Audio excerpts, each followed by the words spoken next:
You are listening to Real Men Feel with Andy Grant. Real Men Feel encourages men to allow and express all of their emotions. Despite what you may have been taught, all emotions do serve you.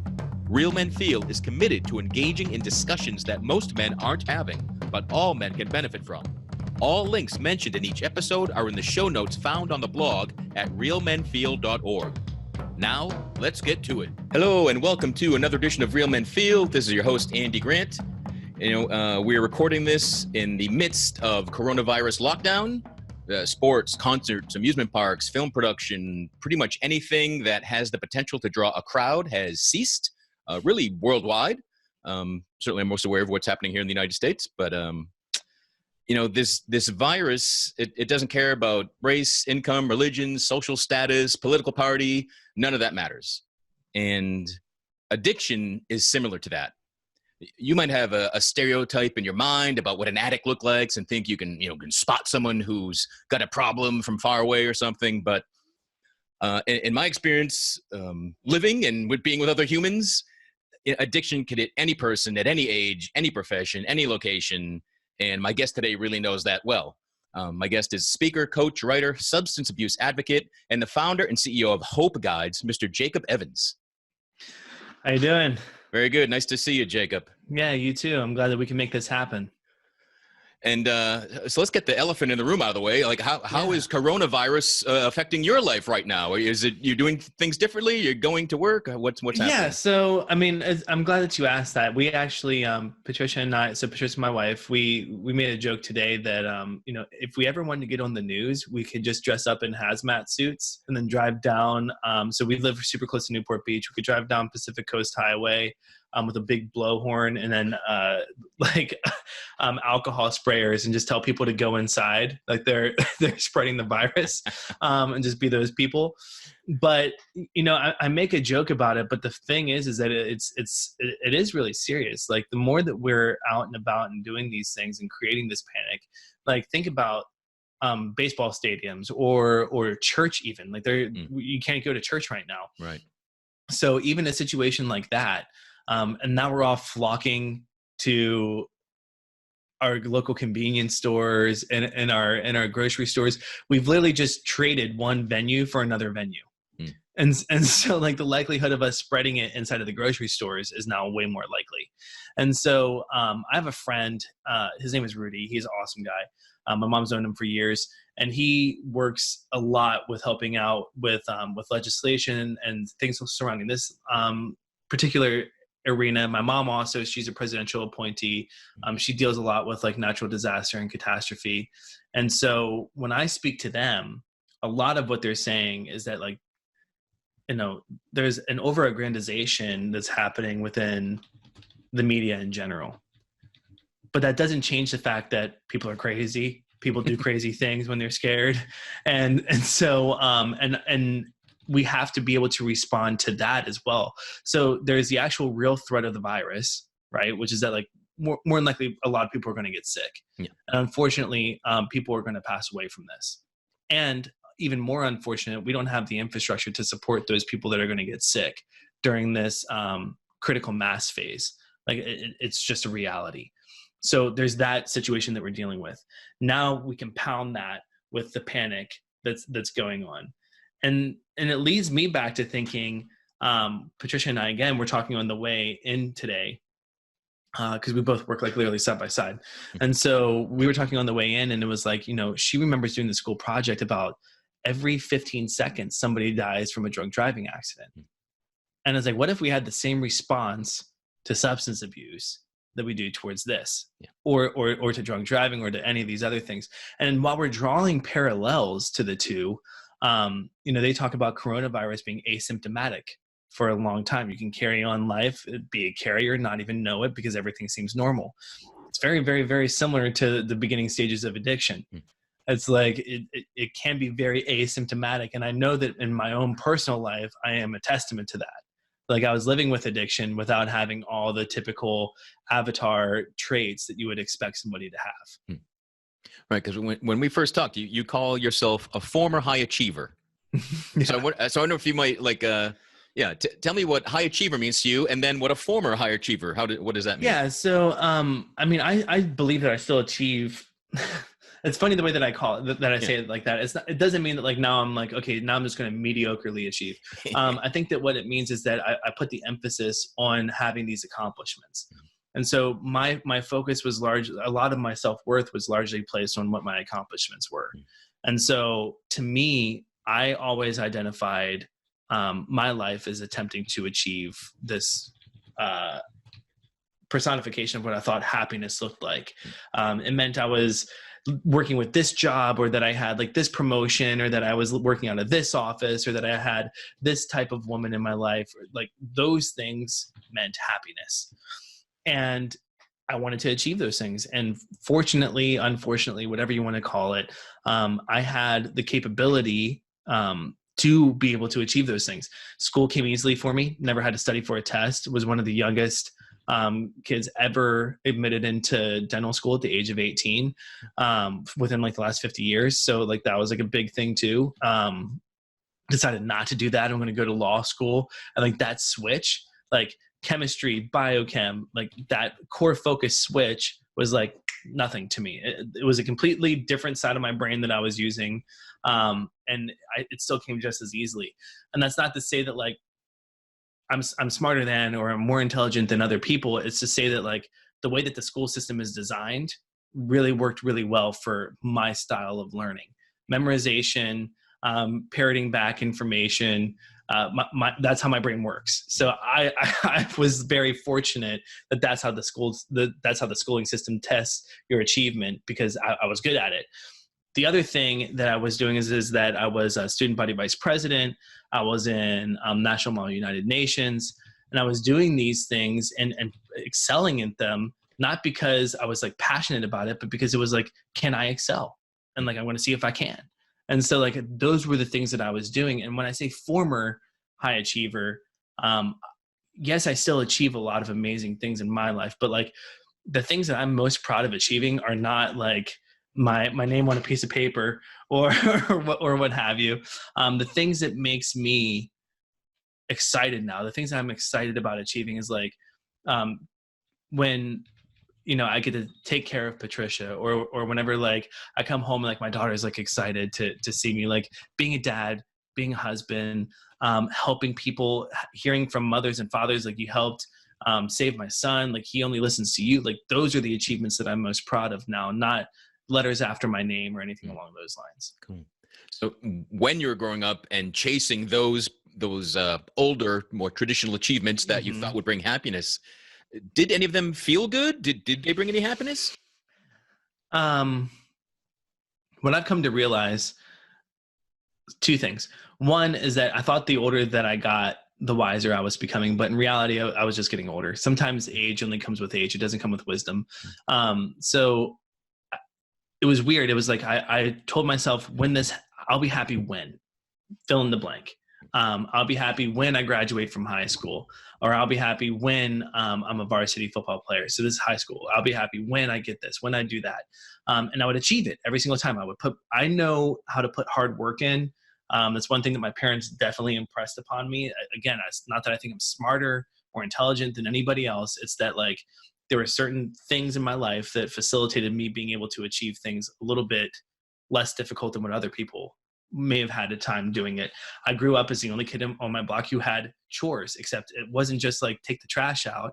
It was my dad would cut down a tree and he'd be like, you see that tree over there? I want you to carry all those logs over there and stack it all up. When I was done, he'd be like, yeah, I actually don't like it there. Go stack it over there. Like that, those were the sort of chores that I grew up with, just like character building, going through frustration. Like I knew what hard work looked like because my dad was one of five, the only person to put himself through school. I knew what hard work looked like through my mom because she was a woman coming up in the federal government. And like, you can already just try to wrap your mind around that. It's a very male centric environment. And like, and she's a no BS woman. And like, so I know what a strong woman, hard work looked like resting on your morals.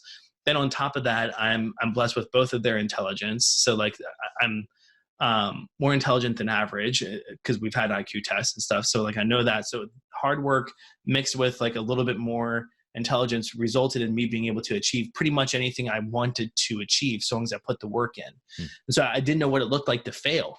And so every time I would accomplish these things, I would get to a certain point and I'd be like, yeah, I would be happy for a second, but then it would wear off. And it would be like, I would be right back to the same spot and be like, okay, now I need to chase the next achievement. And I realized that that's a very sick cycle. And so what happened for me was that like the wisdom kicked in when I started seeing the foresight, and I realized certain things. Like when I was in dental school, when I was accepted into dental school, and I knew that that was what was going to happen. My dad wanted to hand me over this practice that he had built. And I realized if I do that, I literally become my dad. And for any son, that's a really scary thought. Like, I don't want to be my dad. So I was like, what's the exact opposite thing I can do? So that's why I made that decision.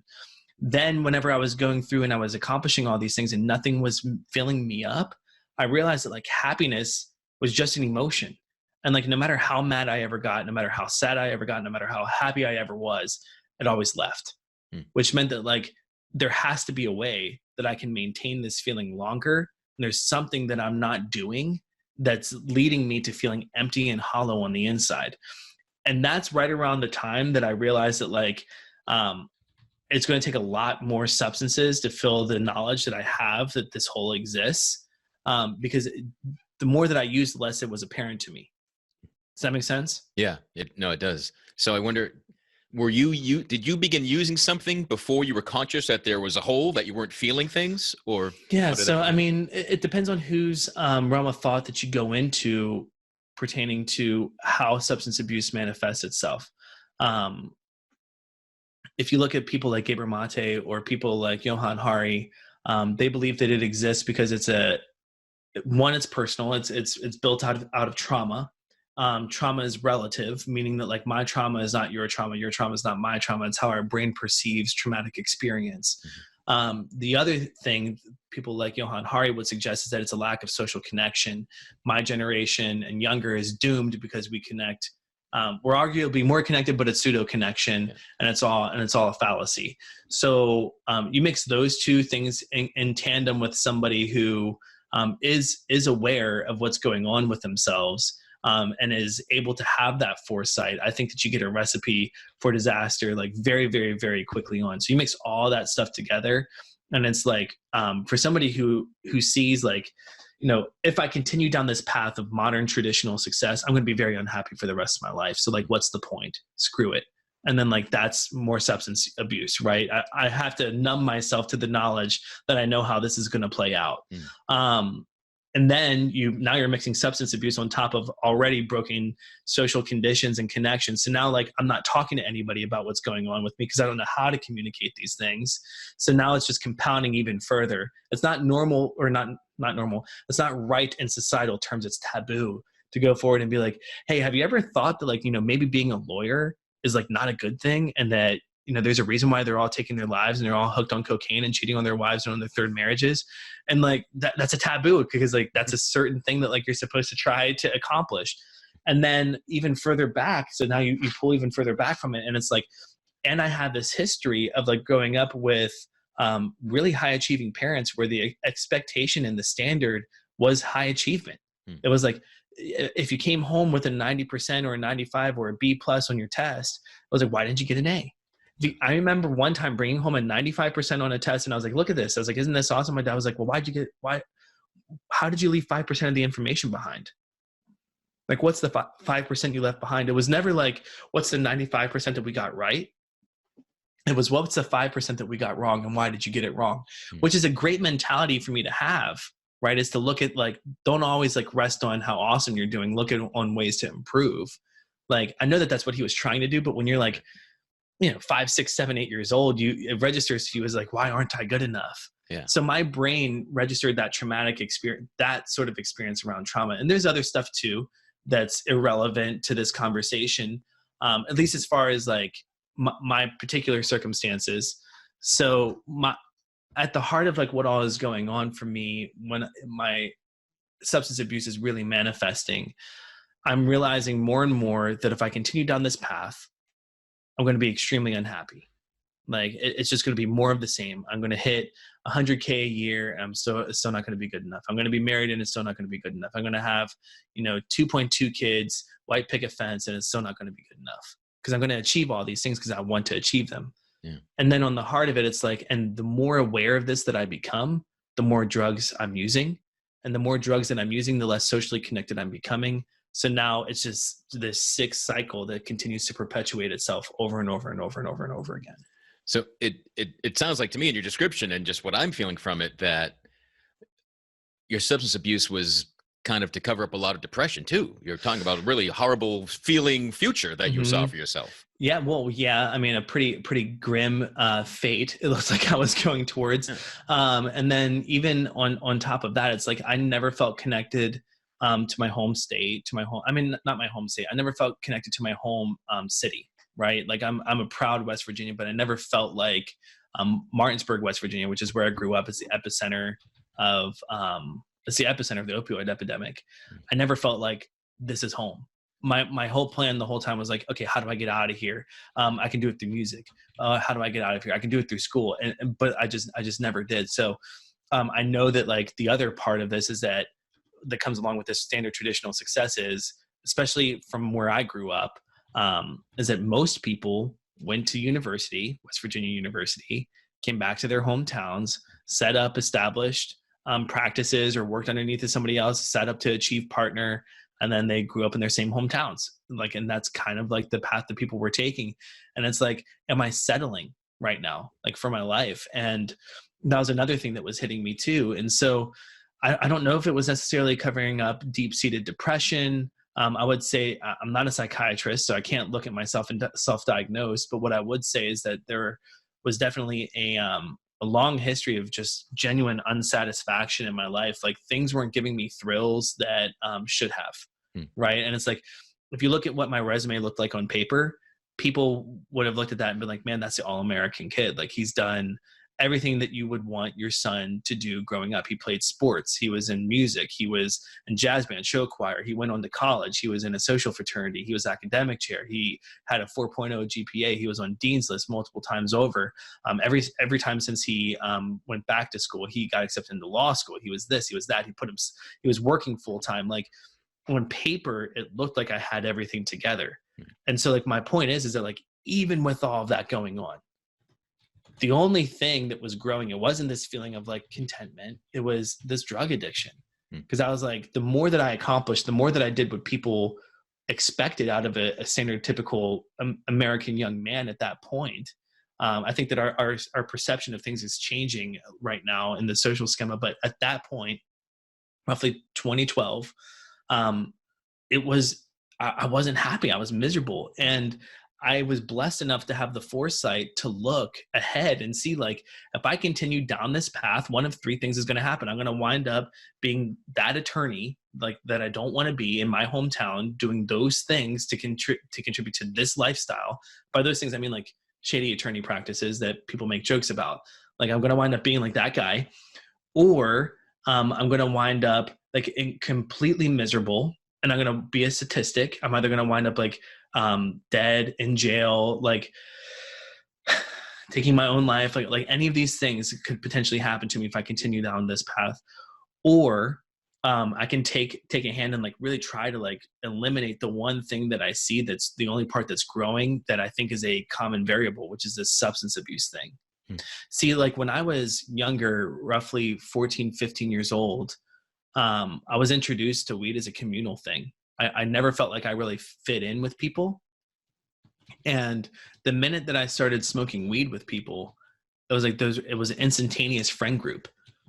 And like everybody who smoked weed in my high school knew who else smoked weed, and it was a little community. And I was one of the youngest at that point, like freshman year, going into sophomore year.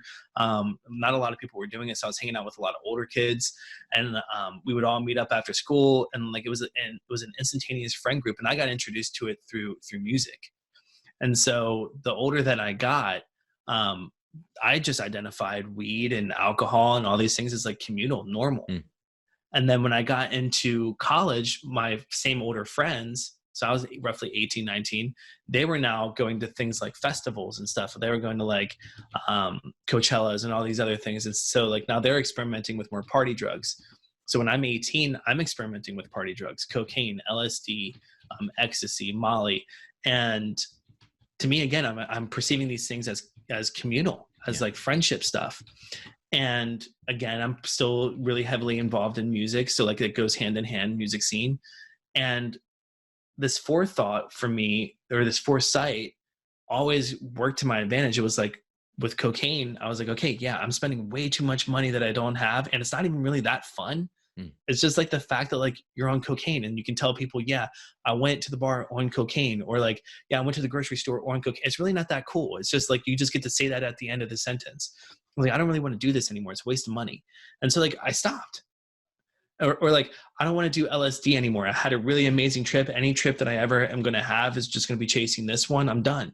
And I would never touch it again. Same thing with ecstasy. I had a really bad trip. I was like, I never want to feel like that again. I'm done. So I was finished. And I always had the ability to like do that. And then what happened was I wanted to fit in. So the minute that a guy came to me and introduced me to opiates, I was like, yeah, sure, I'll try it. I never turn my nose up to something. I'll try it. And so I tried it. And the difference was that I couldn't stop this one. And this one, for the first time ever, that hole that I was talking about, I stopped noticing it completely. It wasn't just like, oh, it's there, I don't want to feel that. It was, oh, I don't care anymore. And that was a very, very, very, very, very addictive feeling for me. It was like, because my whole life it was trying to put stuff in to this void, and felt like I would fill it up like Tetris almost. And then it's like you get enough stuff in there, and then the whole slate gets wiped clean. For the first time ever, it was like somebody just hit pause on the game, and I was able to breathe. And all those feelings of wanting to be accepted socially, of wanting to impress my parents, of wanting to be the guy who everybody looked at, to be that poster child, like that unnecessary pressure that I put on myself, it fled. And that was the addictive feeling for me. It was just the feeling for the first time ever to be okay, to not give a crap about what other people thought. I don't think I've ever heard addiction described that way, as what you were addicted to was that aspect. So that's I find that fascinating. And if you go and you listen to, so I when I was talking to you, I've told you, I've spoken to literally thousands of people who have gone through this. I've helped them navigate the initial stages, and 9 times out of 10, I'm dealing with people, less now, but in the very beginning stages, for the first 3 years of while I was doing this, I was dealing with people that were literally in the throes of addiction. Like, they were at the point 10 steps in front of when I got help. They were like underneath the bridge, in jails, like parents kicking them out onto the streets. Like, those were the people that I was talking to. And I was like, why do you keep doing it? Like, how would you describe, not a lot of the times recently, opiate addiction? Why do you keep doing it? Like, can you just explain to me why? And a lot of people identify the high of opiates as like a hug. Like, I've heard that a lot of times. It feels like a hug. Or like, it just feels like warmth all over my body. Or like, it just makes me, it feels like my best friend. Like, I've heard these things over and over and over and over and over again, and it provides some sort of comfort. I identify it as like, it just paused the game. It slowed my brain down. It like made me stop caring about certain things.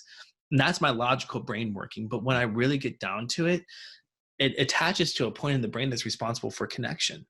So all those things that you're striving for, like, that our society demands of people, right? I mean, social media, you have to have this look or whatever. And if you don't have that look, then like, you don't feel like that, like you can even go outside or like be around people. All these false conceptions about how we're supposed to be that inhibit us from truly connecting with one another, because we're putting off this persona of how we think that this caricature of what real life is. And so no one's ever really getting the full, genuine, authentic version of any one other person.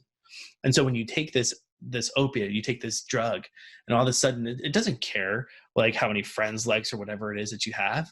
It's just like, yeah, like let's lose 3 hours together. And that's a rewarding feeling. And the dopamine pleasure center of the brain responds. So I think that there was a study that was done, and it was like jumping out of an airplane registers as like a 1,000, whereas like taking opiates registers as like 1 million. Yeah. In terms of like your dopamine release. And so when you think about that, it's like, that's why people are doing this over and over and over again. It's because it's better than an orgasm. It's sickening to me to realize that like that's where I was. And then like, and it took more and more and more for me to not, what's really, really, really bad about this drug is that like, that's how it feels in the beginning. Yeah. And that feeling leaves pretty quickly. And you're always chasing that feeling again and again and again. And then eventually what happens is that you're operating at a deficit. So whereas before, if this is the line, you were operating like this, what happens is that you're down here and then you have to use just to get back up to where you were feeling like crap. Yeah. So like you feel amazing and then you come back down and then you're feeling like crap. And then it's like, now I have to use just to feel like how I used to feel whenever I felt like crap to maintain the status quo. And so it's really, really, really intriguing. The more and more and more I learn about it, the more I believe that it's extremely, extremely, extremely preventable if we know what we're looking for on the front side. Right. You know, you mentioned kind of seeing a future of being suicidal, feeling suicidal. Was that ever a present experience, or was it always something that seemed like it was a potential future for you? So again, I've only shared this like maybe like one other time, maybe twice, and when it wasn't in a therapeutic setting. And I didn't feel like unless I felt like it would be really candid for the conversation or really appropriate for the conversation. So when I was 11, again, West Virginia school systems, I don't really fit inside of the box of things. I got removed from my public schooling system because I didn't fit in the box. Like they didn't know how to handle me. They said that I had ADD, ADHD, wanted to put me on medications. In reality, I'm testing off the charts and gifted in certain areas at school. So they put me into a private schooling system. And this private schooling system, again, it's still West Virginia. The only options that we have are like Catholic schools. So I go into a Catholic schooling system and I'm challenging things like, why does the Bible have quotation marks? Quotation marks imply a direct conversation. And the earliest account of Jesus is 60 years after his death. There shouldn't be quotation marks. And then getting kicked out of religion class. So didn't really like help my situation out at all, because if you're in a Catholic school and you're not in religion class, like what's the point of you being in a Catholic school? So what do we do with this guy? Meaning that like I could have been kicked out of school again. And so I'm sitting there and my dad tells me that if that's the case and I wind up getting kicked out of school again, then like I'm getting shipped off to military school, which to me as a kid registers as my family's better off without me. I'm a burden. And in reality, I'm just curious. I just want answers. And like, as a kid, like, is there a certain degree of it that's done as a smart aleck? Like, yeah, because I'm smart and I think I'm smarter than adults. And that's part of being a 12-year-old. And like, and it's the adult's responsibility to not let the 12-year-old get underneath of their skin and like, and tutor and disciple and like, and help him understand like, this is where you are, this is where I am. And let me teach you why, like, I can help you out through this. Like the Bible has quotation marks because of X, Y, and Z, like educate me, don't punish me. And that's how I believe it would have been handled in other more modern schooling systems. I think West Virginia is a little bit further behind than other states are.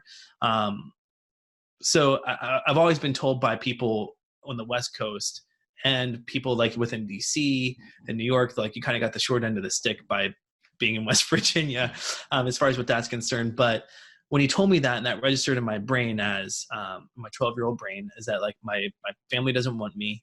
My dad doesn't want me. I'm a burden. I'm a screw up. I can't do anything right. I shouldn't even ask questions. Like I'm thinking wrong, and the way that I am is wrong.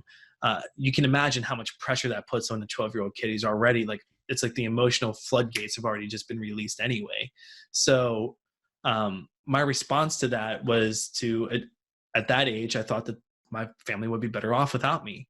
And so after that whole situation happened, I took a belt and I wrapped it around my neck and I attempted to strangulate myself. And my dad actually walked up on it. And he came up and he saw me do it and not pleased at all. Harsh words were said. And then at the end of it, it was like, think about what this would do to your mother. Think about what this would do to me.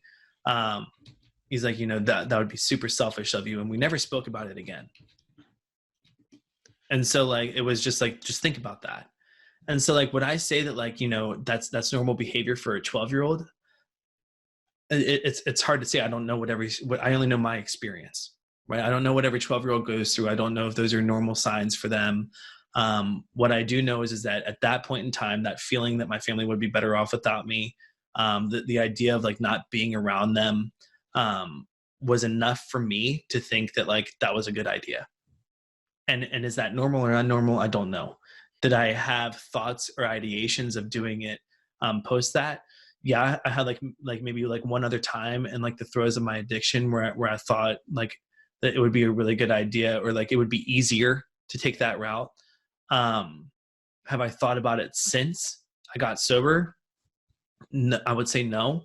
I would say that I think that like it's easy to get down at times with things, and I think that like it's easy to get to allow life circumstances to really compound within you. But that's the purpose behind building up like support networks and like in people to talk about it, to vent this stuff, to not carry the burdens or the shoulder of the world on your back, right? And so in my opinion, like, do I feel like that I've always struggled with underlying depression along with it? I would say like no, because the depression itself, I think to me would be that constant reminder of that hole, right? Like that hole's always been there. It's always going to be there. And I don't believe that today. Like, so I wouldn't say that I've always struggled with it. I would say that for me, depression has been something that coupled along with like my circumstances at that time. And like maybe if some circumstances hadn't been present, that those acts would not have been there either. Do you know what I mean? Yeah. Like it's hard. It's really hard for me to like sit back now, you know, almost 20 years later and like look at this and say, you know, if, you know, maybe if my dad would have been a little bit more like caring in the way that he approached that conversation with me, just like we're running out of options here to give you the education you deserve. But at the same time, like there's no other schools available. Like, you know, there may have been a more appropriate way to have that conversation for a 12-year-old. Or maybe if they would have gotten behind me and been like, yeah, we're going to fight back on this. Like they were wrong. Like maybe there's other ways that like things could have gone. But what I'll say is that we can't play the what if game, you know?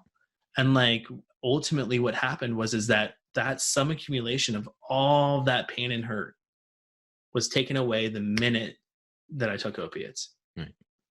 And then what happened when I decided to get clean was that I had to face all of that again.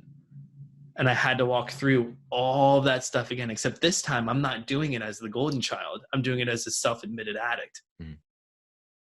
So I've lost all credibility. Everything I ever did achieve is now wiped underneath the table. And it's like, now we're starting back from square zero. Like, you are addict, quote unquote. Like, and like, even though I wasn't that caricature, I developed all the attributes of that avatar just because I admitted to it. Right. And it's stigmatized. Did your family have any idea that you were an addict before you came out and told them? I think it depends on who you ask and when you ask them, if I'm being honest.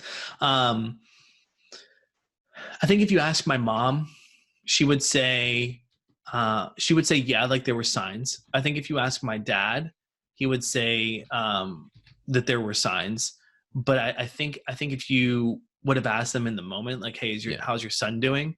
They would have been like, oh, he's doing great. He's in law school. He's this, he's that, he's that, he's that, he's that, he's that. Hindsight's always 20/20. And the thing is that like, I was that kid that grew up and would tell on himself because I was told that, you get in a lot less trouble if you tell the truth. It's like, I remember throwing a rock and hitting a windshield of a car, just parked car. And I was just throwing rocks. I don't know why I was stupid. I was like 8 and thought it was fun. And my friends were like, don't tell anyone. No one will ever know it's you. I was like, I have to go tell. Like, I have to. It's like my conscience would always eat at me. So like I went and I told my parents about it. Again, another time I like threw a car into reverse while we were waiting for my mom to get out of someplace. And like, we could have very easily just been like, yeah, you forgot to put the parking brake on. But I was like, no, I put the car in reverse and I took the parking brake off. And so like, I always would tell the situation. I was known as that guy, like the honest person. And so I think for them, the biggest sign that they saw was that like I stopped communicating. And like, that was like, when they're looking back on it, they're saying like, oh, he's calling less. Oh, he's not admitting to doing as much like screwed up stuff as like, because we're humans, right? Like, we're going to make mistakes. We're going to do things. And I was always the guy that would try to get in front of it.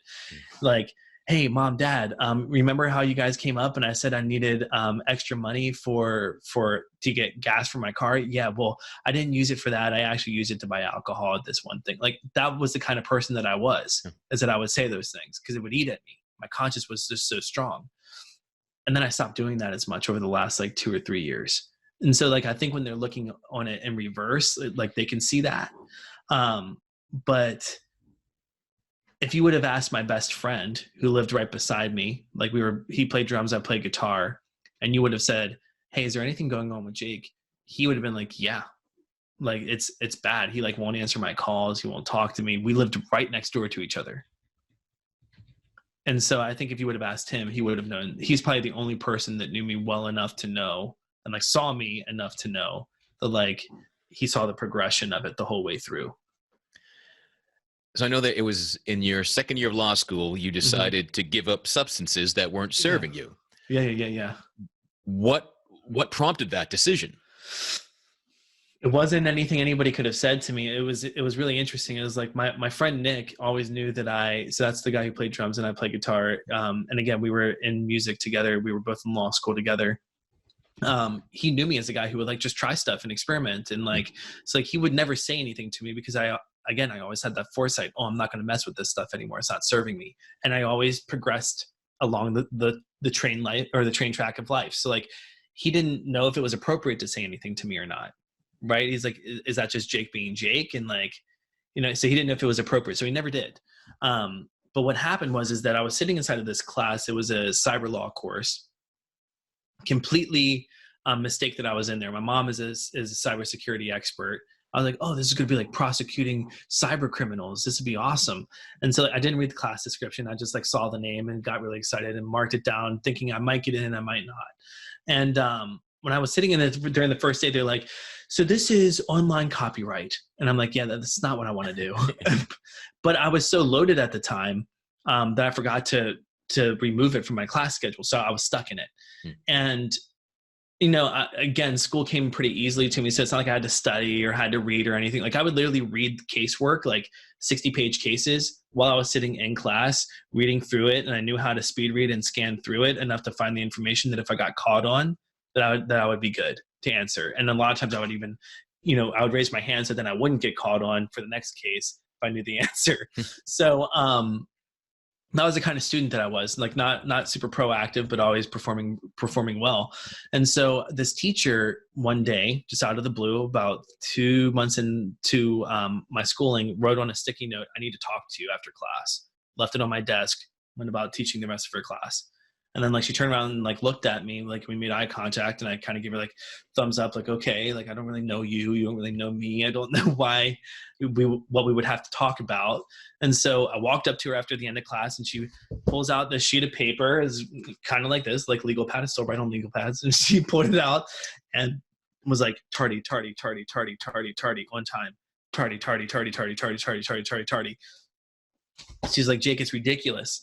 I was like, what is? And she goes, the fact that you're not going to be able to take this exam because you can't show up on time.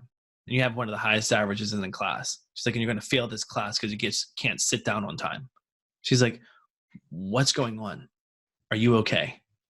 And there was something about those 3 words, like, are you okay? I don't know if it was the way that she asked, if it was the fact that she like made the time for me, if it was the fact that like I had just prayed the night before saying like, if there's any way that I can get through this, I'll take it. Like, just show me what to do. I don't, is it all 3 of those things? I don't know. But in that moment, again, foresight, I saw 2 very clear paths. And was like, I can take this hand that's being offered to me, and I can just admit it for the first time. Like, I'm struggling and I need help, and I've tried getting off this stuff on my own and I can't, and it's killing me. What do I do? Or I can pull myself up by my bootstraps, complete law school, get degrees, I'll be fine. And I'll deal with this again later. I'll figure it out at another point in my life. And it was what felt like a lifetime. I really felt like I like lived out the next like 4 years of my life if I went these 2 directions. And it felt like forever, but it was probably in reality like maybe 5 seconds. And I like looked down, thought, and looked back up, and I was like, I need help. I'm like really addicted, and I don't know what to do. And then she's like, addicted to what? And I was like, I'm addicted to opiates and I don't know how to get off of them. And she's like, okay. And then I proceeded to tell her everything. She didn't ask me any other questions. I just vented it all out. As you can tell, I can talk for a while. So I told her everything. And for the first time in a very, very, very long time, I felt this weight come off my chest. Like it was insane. I felt liberated. And it was like, okay, somebody else knows now. Like somebody knows what's happening, and I can show myself to somebody. And she didn't meet me with aggression. She didn't judge me. She was like, I could tell she was listening, thinking, how can I help this guy who just told me all this stuff that honestly, I don't even know if she was prepared to hear, but I could see her wheels turning, and she's like, okay, let's go talk to the dean. And I'm like, oh crap, now I got to tell another person. And so I went into her office and I told the dean the same exact thing. I told her the same story. I told her everything. And again, another huge weight came off my chest. And I was like, and I felt better. And so like they set up this plan where I could like complete law school in the next 7 years if I needed to. And like, here's what we're going to do. And here's how we're going to set it up. And I was withdrawn, no penalties, nothing. Like, you're good to go. Go figure this thing out. Call us whenever you're ready. 7-year hold. Like, we took care of all of it within a day. And as I was leaving the office, I was like, so what do I do now? And they're like, well, now you got to tell your parents. And then like, it was like my heart sank. Because like, here's these people that I spent my entire life trying to build up this persona of who I was. Like, if we're talking about pseudo connection, like I have the deepest, at that point in my life, the deepest pseudo connection with them. Like, who I am portraying myself to be versus what's really going on with me are two very different things. And so I remember my mom came up, and it was 3 days later, and I sat her down, I grabbed her by the knees, and I looked at her. This is after like some sort of fight that happened between my sister and I was like, Mom, the reason why this is happening is because of this. And I like told her everything. I was like, I'm heavily addicted to opiates. I don't know how to get off. I like really need help. And I don't know what to do. She's like, well, what about school? And I was like, I'm already withdrawn. Like, they've already, like, that's already done. The plan looks like this. I like, but I don't know where to start. I don't know the next step. And they told me to tell you. So that's where I am. Within 24 hours, I was back home. I already cleaned out an apartment, back home, and I tried doing an at-home detox. Didn't work because I'm somebody who was really addicted. And so like within 48 hours of me being back home, my parents quickly realized, once everything was known, they're like, yeah, we can't help you. Like, we're not professionals in this. We don't know what we're doing. We wish we could. Like, if we could, we would, but we can't. And so we need to turn this over to professionals. And so we sought the world's best professional, Google, and typed in drug treatment rehab, I'm pretty sure. And the first number that popped up, we called. And I wound up in Nashville, Tennessee. Or not Nashville. Hang on. Yeah, Nashville. Yeah, sorry. It's been so long. I wound up in Nashville, Tennessee. And while I was there, the whole time I'm sitting there and I'm looking at the people around me, again, the avatars of what addiction looks like. You know, this guy beats his wife. This person's been in and out of treatment, 6 to 7, 8, 9 times. This person's died and come back to life 3 or 4 times. I'm not these guys. Like, I'm not homeless. I'm not shooting up with needles like that. Like, that's not me. Do I even really have that bad of a problem? Like, I was just in law school just a week ago. Like, is this really that bad? And so I had already convinced myself that I'm different from everybody else, which is the same thing I convinced myself to get myself sick, right? Is that like, I'm different from everybody else and I need to like connect with people. And like, and because I'm different and I need to connect, I need these drugs in order to help me do it. I just convinced myself of the same thing within a healing environment. It also didn't help that in this healing environment, they told me to look left, look right. One of you is going to die. The other one's going to be in jail, and you'll be lucky enough to be sitting in that seat again. Like, 2 people out of this group of 40 are going to get it right. It's like, that didn't help my situation either. Cause I was like, well, I'm probably definitely not one of those 2. I was like, so I guess I'm going to be sitting back here again. So, hopefully. And so I was sitting in front of my, my therapist, like, believing that I knew more than what they did, challenging them because that's what I did. And so, I asked him, I was like, are you sober? And he goes, no. I was like, well, then how the hell are you ever going to teach me how to get sober one day if you've never done it ever? Like, how are you going to teach me how to do it? And he's like, Jake, I'm a therapist. It's what I've gone to school to do. And I was like, okay. My dad went to school and is a chemistry major. I was like, but he works on teeth. It doesn't mean that he can go around and just be, he can't like formulate chemical compounds. I was like, just because he went to school for it doesn't mean that's what he does. I was like, just because you went to school to help teach people how to be sober doesn't mean you know how to do it. And then he didn't like that. And so I wound up just combating him. Like what was meant to be a healing place for me wound up becoming a place where I convinced myself like I was different, that I was going to use again, that I was going to do it smarter this time, because like now I could do it and I can control it. And like that's what I convinced myself of, which the more people that you speak to in addiction, the more that you'll hear that's a very common theme. Yeah. Is that like we convince ourselves that it's going to be different this time. Insanity. And so I went home and within less than 14 days, I was using again. So I was going to ask, and you've answered it, but was getting sober as easy as making that decision? And obviously not. So, well, it's so weird, right? It's like, I tell people that conversation was the minute that I decided that I was addicted. It's like, It's the minute that I was ready to admit that like I have a problem, but I wasn't ready to start working on the problem. It started the journey for me. That's where my recovery journey started. It's not where it really it's not really where I made the decision to begin recovering. It's like, that's just where it started. That was the acknowledgement of the issue. So what did it take for you to decide, I want to heal, I want to feel better, I don't want to be this guy I've been? Yeah. So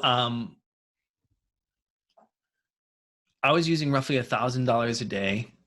Blowing through it. I was fortunate enough to be in a situation where like working full time, having merit-based scholarships, like doing what it was that I was doing, student body vice president. I had income, right? And I had savings. I've been working since I was, again, like my parents really instilled work ethic.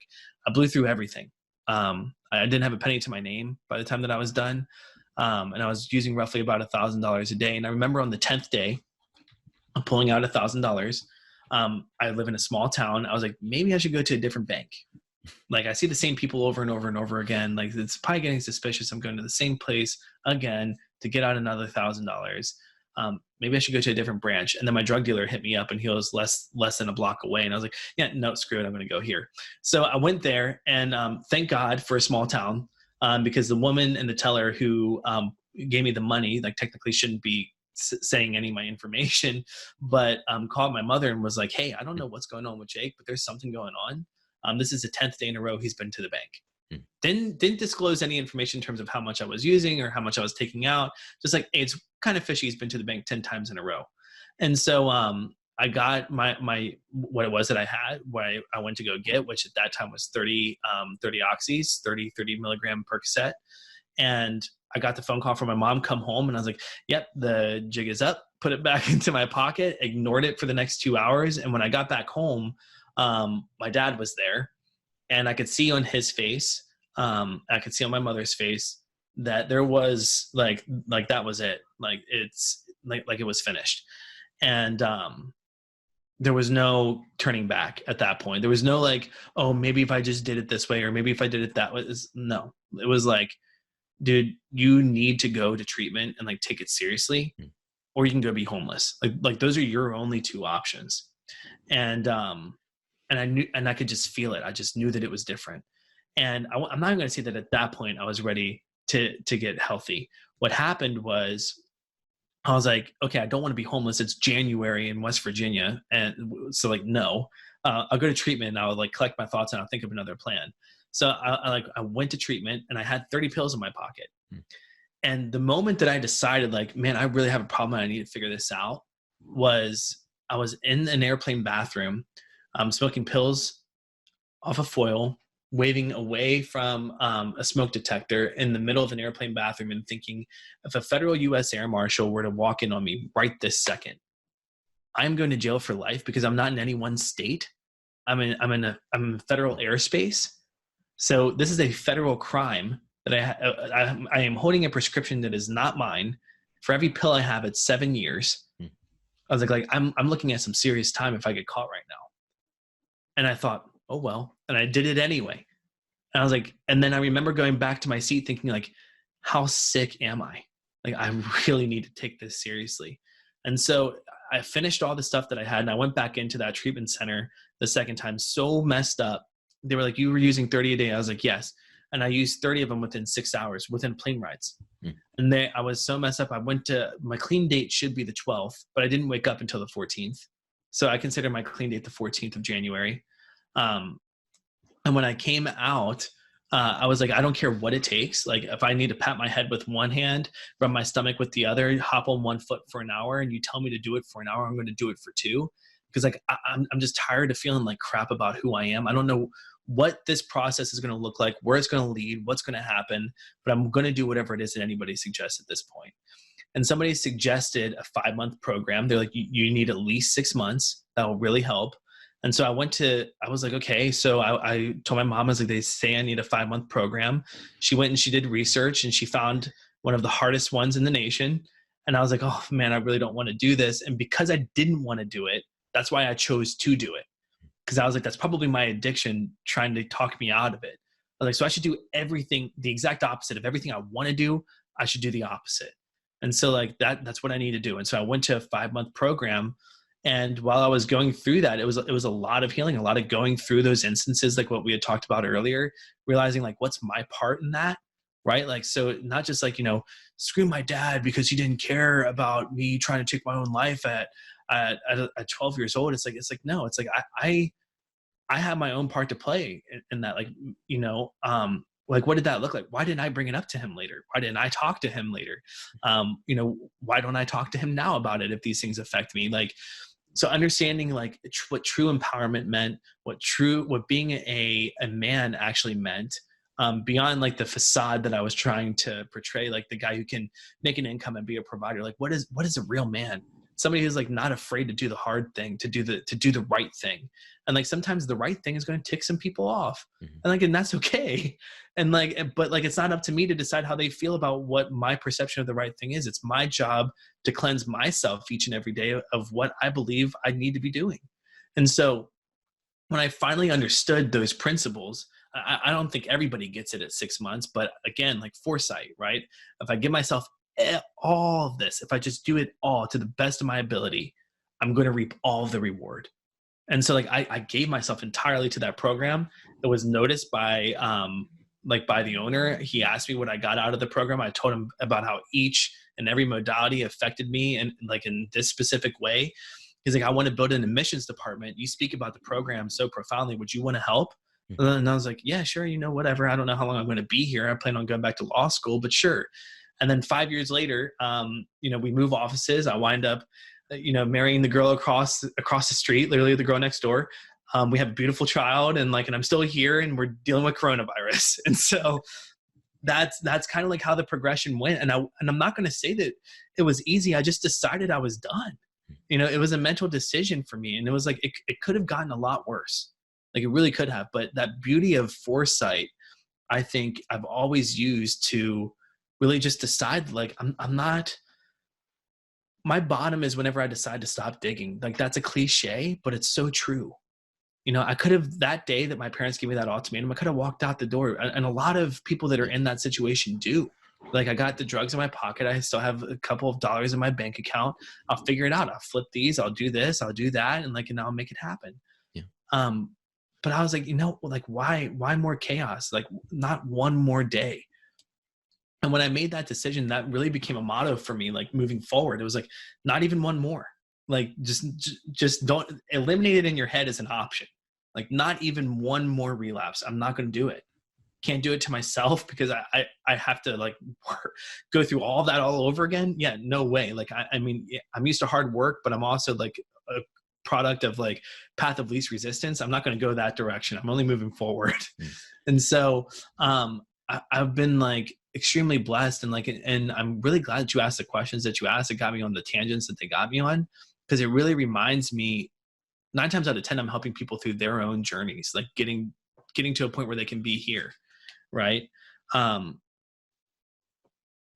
It's nice to sometimes like go back and like think about how bad did it get prior to me even picking something up and like what may have been the preceding factor. But in my mind, like even when I do this, it doesn't shake my confidence in knowing that like had the people in my life been as confident as what that teacher had been to have that conversation with me at a much younger age, had I been as like self-aware as what I am now to like understand what my role in some of these things were and to have the courage and the freedom to talk about them before they boiled over in me and I just had to like eliminate them as a factor that I was thinking about, it could have been prevented. And like, and yeah, my story wasn't that bad, but like, and like in the beautiful, amazing collateral beauty of like a child and like a marriage came out of it. And like thousands of lives that I've helped and affected. But it could have been prevented. Yeah. And like, and that's the thing that really like resonates within me is that, I have that guy who introduced him to me in the very beginning. He was 18 years old. I kind of was trying to help mentor him through Model UN and like student government. And 6 months post me admitting that I needed help, he asked how I was doing. And I just graduated this program. And I was like, yeah, man, I was like, I'm doing great. Like I'm out here. You should come out here too. And his response to me was that, no, I'm okay. And I was like, all right, yeah, sure. You know, you can't force people. The very AA thing, right? Like they got to want it. I was like, I'm not going to force the situation. 2 weeks later on Thanksgiving, I get a text from his mom that's like, Paul just passed away. So on Thanksgiving Day, by himself, alone in a dorm room, passed away from a fatal heroin overdose. And like, this was a guy who I was spending almost every single day with. So like, not only could it have been me, but like, again, had I maybe pressed the issue a little bit more, had I had the confidence to do what that teacher did for me, maybe it would have prevented it a little bit longer. Maybe he would have gotten the help. I don't know. I don't play the what if game. But what I do know is that when I speak to people, like the person, whether I'm giving like large speeches, like I've done at college campuses, whether I'm speaking to a mother over the phone, whether I'm speaking to the person who's currently struggling, I envision him. And he's the reason why I do what it is. I really believe he's the reason why I do what it is that I do, because like I was gifted a second chance. Right. And I believe that my story didn't get as bad as what it could have. So then I can show people like, if I decided I need to get help and this is where I was at, and then this is where you're at, not to compare, but like, you know, it just doesn't serve us. Like these drugs just don't serve us. And there's children out there that are idolizing these people, like, you know, and I'm not going to throw people's names out there, but these celebrities who literally have made careers and off of like drug culture. And it's always been a thing, but like they're dying younger. Like it's not the 27 club anymore. It's like the 18 club, the 19 club, like these poor celebrities that are just like so lost up and have no clue who they are. And their only identification of themselves is through these substances that they sing and they rap and they do all these things about, and they're dying. And these kids are idolizing them. And we're wondering why overdose, like suicide rates, it's all going up between the ages of 18 to 35. And it's like, well, we'll look at the people that we're idolizing. Yeah, I find time and time again that silence kills. Mm-hmm. And be it the silence of parents not wanting to feel the pain, address the pain, the concern they have for their children, mm-hmm. be it ourselves not wanting mm-hmm. to feel that hole, mm-hmm. right? But so that's why I'm so glad that you are speaking, not only today, but using your story to connect to other people, to help them to go to the path of most resistance at times. And well, I mean, you have to, right? It's like you got to build the muscle in order to run the marathon. You know what I mean? It's like you have to know that you're capable of it, right? I have to be able to look back on the situations that I've gone through and know that like not only I'm not a victim, like right, I'm not a survivor, like I'm a freaking warrior for what I've gone through. And there's stuff that's in my history that like for the purposes of like just the fact that like people change and things change and circumstances change, like it doesn't matter like what my exact traumas are, what my exact past is, it's irrelevant, right? Like my situation is very different today with my family than what it was growing up. And that's all that really matters to me. And that's all that really matters to my daughter, their future granddaughter, is that like people change, situations change. And I can recognize that. And I don't hold any resentment or ill will against anybody for anything that happened to me while I was growing up. It doesn't define me. But the thing is that like, did it affect me? Of course it did. And the thing is that the more that I talk to people, the more that every single person I have spoken to has an instance where they have either been a child of mental, physical, sexual abuse. Like it sucks to say that like that's the case, and like maybe somewhere out there's somebody where that isn't the case, but for the people that are struggling with this affliction, like that's what I've seen more times than not. Yeah. That everybody has a story to tell, and there's a lot of instances of it. It's just those of us that are willing to communicate it, right? And sometimes we don't, because again, people change. Well, he did that, but it stopped at this age, and he's never done anything like that since. And so you protect through silence, like you said, right? And sometimes that can be beneficial, and sometimes it can. It's up to you and your own personal journey as to how much of that you're going to allow to affect you on a daily basis or not. But my thing with it is that I look at how much of this could be prevented if we just knew how to communicate with one another. Yeah. Right? If the father who gets mad and angry and drinks and takes it out through physicality, what if he just knew how to communicate that anger in a different way? What child would then not be brutally beaten? What wife would then not be brutally beaten? If the father knew how to exclaim his lack of self-confidence to his wife and say that I'm not feeling confident in me and who I am, and that's what's leading to me to acting weird with you, and then that's what's leading to our lack of physical intimacy, and they can catch it before there's ever a break of trust between each other. How many marriages would be saved? Mm-hmm. And it's and we have a responsibility to communicate. And when I love the title of your show, and it's not only do we feel, but we have a responsibility to communicate how we feel. Oh yeah. Because there's a whole new generation of children that are coming up that are think about what's going on right now. How are the fathers in the households communicating to their children about what's happening?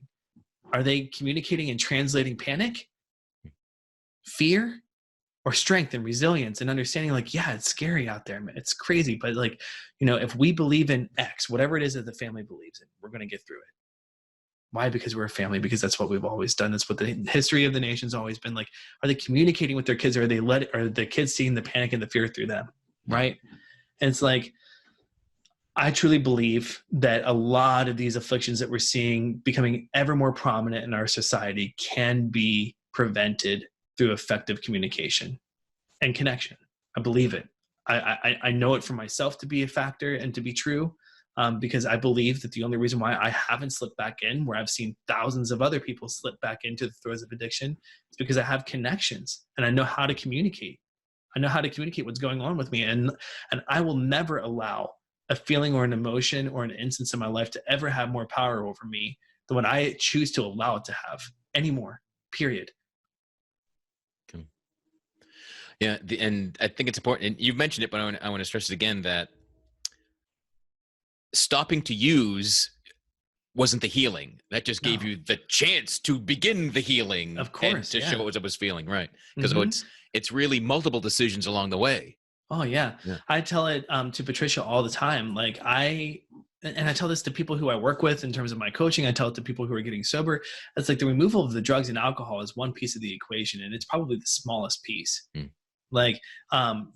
Any place, I believe any place in America can succeed in getting you off drugs, right? The real trick is in helping you build up enough self-confidence, self-worth, and self-discipline to never pick up again. And that's a place where a lot of people, that's where a lot of places fail, is that they're not helping people build enough self-confidence, self-discipline, and self-worth to never want to pick up again. And and that's a hard job, right? Because we tear ourselves down and we do all these things. But again, when I feel the worst about myself, as much as what it's it's humbling to say, it's I go to my wife and I'm I just asked her yesterday. I was it's embarrassing to admit, but again, I'm on this tangent. This is what I'm saying, so I should embody it. I went to her and I was do you believe in me? Right? Because sometimes you need somebody else to believe in you when you doubt yourself. And sometimes that's enough just to give you that extra push for another day. Right? And and she goes, yes, of course I believe in you. She's yes, I believe in you. And that gave me enough in that moment to be yeah, I believe in me too. right? And that moment of self-doubt. But I mean, like, what if I never communicated that to her and I just let that thought fester? Yeah. Yeah. So No. I mean, like, I'm trying to like practice what I'm preaching here and like in communicating this stuff to people. It's like, I don't claim to ever be Superman or superhuman or like Mr. Sobriety or anything along those lines. Like I'm not. I'm fallible. I'm human. But like, I think that the only thing that makes me somewhat different from what I see 80% of the community doing is the fact that like I communicate and I'm not afraid to. Yeah. Often the bravest thing we can do is often ask for help. Mm-hmm. Be it In multiple with addiction ways. substance, right? Or be it, Yeah. I kind of doubt myself. Do you believe in me? Right? It's so Yeah. little helps and big helps. It's all Yeah. and And it all adds up. it can be just scary to ask for that little one. Yeah. Right? Yeah. But it all builds up because I mean, again, like I saw it over my past life, right? It was like, I can accomplish all these things, but the second that I doubt it, all of it loses its value because none of it matters in the grand scheme. Like none of it does. So you mentioned your foresight often, and it was often looking at bad paths. So I really want to know, what are you looking forward to now?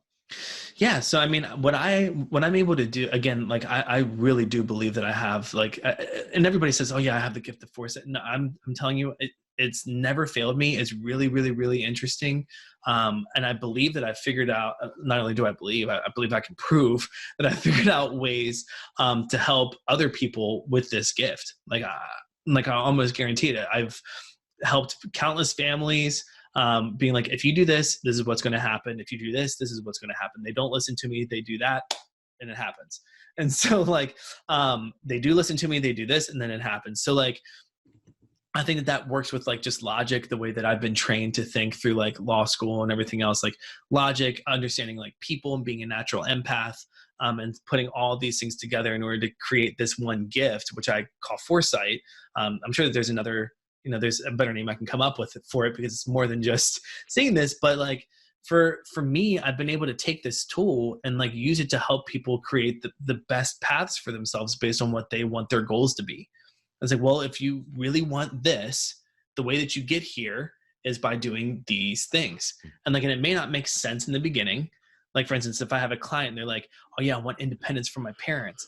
I want to be able to do this, and this. And it's like, okay, well, you come from, your father is like multimillionaire and like, and you come from like this family and like, do you really know what independence looks like? It's not going to be fun. It's going to look like this. And like, but it's all going to be necessary. And then like they go through these little tiny wins and it's like now they're living inside of a single bedroom apartment, but they're not on dad's payroll, but you have independence. And it's like, is that what you want? Or is it that you want to have like your own wealth? And like you help people define these things. And so, and when they do it and they get there and they feel it, and then it's like, okay, now I knew what you meant. Right? It's like, I didn't get why you had me read this particular book or why we had this particular conversation until you're looking back on it 6 months later and you're like, oh, now I see. Right? And so for me, the thing that I'm most excited about is like speeding that process up for people. I figure when I'm doing it the way that I would want to do it, it would be to be able to get people from point A to point B in less than 90 days. Right now, I think it takes me about 90 days to get a true commitment and for people to have a true trust in the process. And then about another 90 days to be able to actually affect like massive change to where they're where they really want to be. So I always say that it takes about 6 months. And if you look at treatment, if you look at coaching, most programs are set up in that way. Is that it takes about 6 months. I think if we really wanted to speed it up, I think I would be most excited to figure out a way to do it all in 90 days. I think that'd be awesome. Yeah, I'm sure people would appreciate that. Yeah, change people's lives in 90 days. That'd be awesome. That's something that I'm excited about. I believe that like just the more that we do it, the more that we understand about human psychology and interactions, the more I learn about it, the easier that that's going to become. Especially like if people take our sayings like, be authentic, speak what's really going on, like be wholly honest. If they can do that and they can commit to that, that'd be amazing. And I could see that happening. The other thing that I'm doing is that where I see my life going is I've been really trusted with not only a message, but like a story that's like, look at the accomplishments. They literally meant nothing to me. And so much so to the fact that like I was harboring this really negative addiction, which means that like in the collegiate atmosphere, if the guy who's student body vice president and doing all of these things is struggling with this, there's a lot of students in between the guy that gets kicked out on freshman year because he can't make grades and the guy that's in law school in his second year and a student body vice president. There's a lot of people in between that we're missing, right? That are obviously dealing with this thing. So how do we identify, right? And how do we inspire people to be like that teacher, to be like me, and to be open? How do we create those sort of conversations, those authenticities? And I've been giving these speeches across the US on these college campuses. And I believe that I'm helping, I used to call it, I help people put the fires out of addiction, help them put the fires out of their lives. Now I'm helping people stop playing with matches. That's exciting to me. And then the other thing that I'm doing is I really believe that I've stopped focusing as much, and I might get ridiculed by some people in the community, but the thing is, this is we have to move beyond sobriety. We have to be able to move beyond just not being on drugs, and how do we optimize our lives? And so you and I were talking and you're yeah, beyond sobriety. I was yeah, of course. And ever since we had that conversation, I've been wrapping my head around what does that actually mean? It's well, I've been living it already. And I've been helping people come to it already. And it's when we as a community, now I'm saying people who struggle with addiction, start telling people, just be honest with them and be hey, great news. You're already off drugs. The minute that you go into detox, now you're through the detox portion and you're in residential and that third day, you're off drugs. Congratulations. Yeah. The part that you thought was the hardest is now finished. Now let's talk about where the real work starts, the rest of your life. Right. And it's all about creating a life worth living, not worth numbing yourself to. And that's the huge thing. It is. So what's the best way that people can get in touch with you and find out what you're up to? Yeah, of course. So my website is hopeguides.com. People can also contact me through email at jacob.e@hopeguides.com. So that's Jacob, E as in echo, at hopeguides.com. I used to give out my personal number, but my wife gets really frustrated because I started getting phone calls all the time. So I don't do that anymore. But if seriously, if anybody wants to talk about anything, you can reach me through that website. There's a platform to send me messages through there. You can also, I'm more than happy to answer any email that people send out. They can contact you. You can put them in contact with me. But again, I am more than happy to talk to anybody about anything that we've discussed, whether that's figuring out how to find help through more than just Google and finding a trustworthy treatment center. I know the questions to ask. I know the things that they should address. I'm more than happy to help anybody, whether it's through coaching or what have you. I want to help mitigate the damage that this disease is causing for people. Great. So we'll be sure and list that on realmenfeel.org. Visit the blog post for this show, the show notes. We'll have all the ways you can contact Jacob, learn more, and get some help for yourself if that's awesome. Where you are, if that's what you're needing. I think that'd be great. Jacob, again, from the bottom of my heart, I really appreciate you sharing your authenticity, your openness. You're willing to share stories that you don't always share. I know. It'll reach the people it can best reach, and the impact is there. And again, I really appreciate all that you're doing. Of course. Thank you. Seriously. I appreciate being on here, and I'm glad that we made it work. It's awesome. And in the wake of national emergency. Yep. Yeah. So if you're looking for, safe things to do, look at the whole back catalog. I got 125 episodes before this one. But seriously, take care of yourself. Don't use this social isolation as an excuse to get more isolated, emotionally, mentally. Connect, phone, text. You can still have friends. Even if you can't hug friends, you can still talk to them, get some support, ask for help if that's what you need. Don't let this be an excuse to just drink or drug more than you ever have before. Yeah. I say use this as an opportunity now to start putting in the hard work and doing the research and figuring out ways to help. Yeah. Cool. So yeah, thank you so much. All right. Thank you again. And thanks everyone for listening. And wherever you're discovering Real Men Feel, give us some love, a review, a subscribe, a like, a share, whatever works for you. And through whatever you're facing, through what the world is facing, always be good to yourself. Thank you for listening to Real Men Feel. Contact us at realmenfeel@gmail.com. Learn more about Andy Grant at theandygrant.com. please subscribe to this podcast and leave a review on Apple Podcasts, Google Play, Spotify, TuneIn, or wherever you are discovering Real Men Feel.